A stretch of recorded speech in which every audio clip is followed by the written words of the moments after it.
Okay, so there's a 16-year-old girl, and she's fallen in love with someone who thinks that she could potentially marry. They were high school sweethearts. They've known each other practically since they were born, as they were born in the same hospital on around the same day.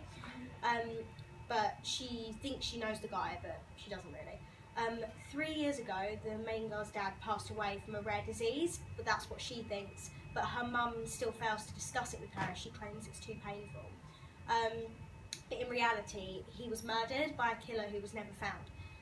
The identity of the killer is never certain, but there are subtle hints throughout the film to who it is. The girl's dad was always overly protective, didn't really let her go out when it was late at night, and stupid things that she just kind of brushed aside. But he especially found the boyfriend and the daughter quite mysterious and negatively influential, but he never really, she thought he never really understood why. The girl has never seen this side to the boyfriend, this dark, mysterious side that the dad sees.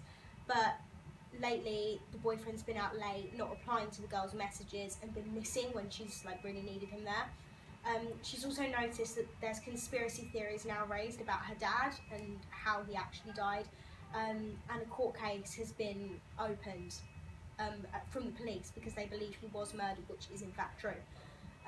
Her mother refuses to get involved as she knows the truth, but accidentally revealing she knows something more, she's also taken into court.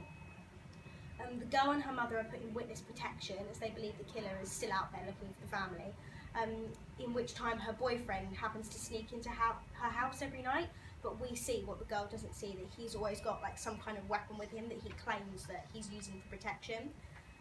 It's eventually revealed towards the end that the boyfriend is actually the one who captured her father, as his background is the boyfriend's dad was part of an American Brooklyn gang who had bad blood with the girl's family for years, and he was only with her to keep an eye on the family because the girl's dad used to be a policeman who caught them selling smuggling drugs across borders, and this was with help from the girl.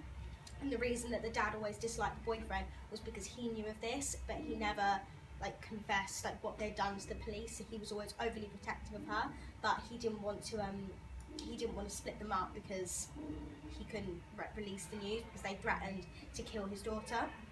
But we never actually, I'm not sure yet if we're actually going to find out who killed the father, but it's kind of there that the boy did.